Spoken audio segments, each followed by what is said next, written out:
యాదేవి సర్వభూతేషు శక్తి రూపేణ సంస్థిత నమస్తస్యై నమస్తస్యై నమస్తస్యై నమో నమః. ప్రకృతిలోని ప్రతి అణువులో శక్తిని సందర్శించమంటోంది మన భారతీయ సంస్కృతి. చెట్టులో, మట్టిలో, పుట్టలో, గుట్టలో, ప్రతి చోట కూడా మనం ఆ దైవశక్తిని చూస్తాం. మనకు తెలుసు కట్టమైసమ్మ, కట్టపోచమ్మ, గట్టమ్మ తల్లి, గట్టయ్య, ఈ పేర్లు మన సంస్కృతిలో అంతర్భాగం. కుంటలు, చెరువులు ఒక గుడికి ఎంత పవిత్రమైన భక్తిని మనం ఇస్తామో ఆ చెరువుల్ని కూడా అలాగే చూస్తాం, నదుల్ని కూడా అలాగే చూస్తాం.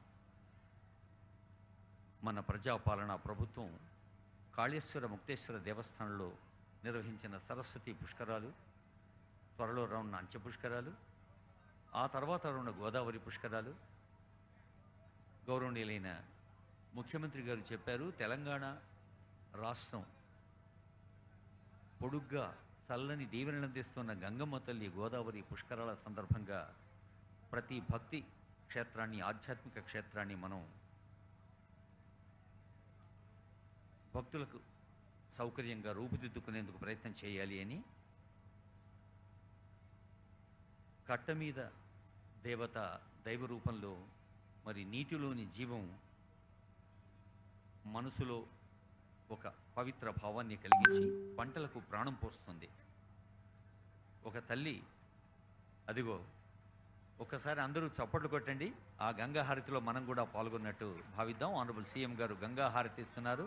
మనందరి తరఫున యావత్ తెలంగాణ ప్రజలందరూ గంగా హారతిలో పాల్గొన్న ఒక పవిత్ర అనుభూతిని సొంతం చేసుకుంటారు. మన రాష్ట్ర ప్రభుత్వాధినేత ఆ తల్లి చల్లని దీవెనలు అందరికీ అందాలని కోరుకుంటూ ఉన్నారు.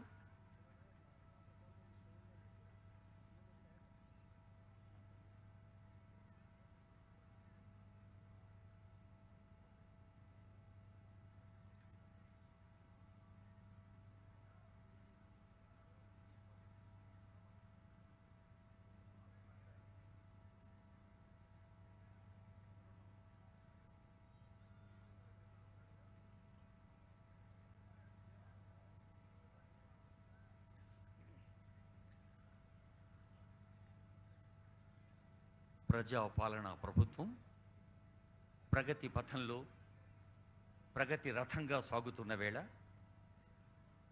తెలంగాణలో గర్భస్థ శిశువులకు పోషకాహారం అందడం దగ్గర నుంచి తల్లులు, పిల్లల పోషణ, అంగన్వాడీలు కూడా అర్థవంతంగా, అందంగా తయారు చేయటం, పాఠశాల విద్యార్థులకు కొత్త సామర్థ్యాల్ని ఆకర్షణీయంగా అందించటం, ప్రభుత్వ పాఠశాలని కార్పొరేట్ పాఠశాలకు దీటుగా మార్చటం, యంగ్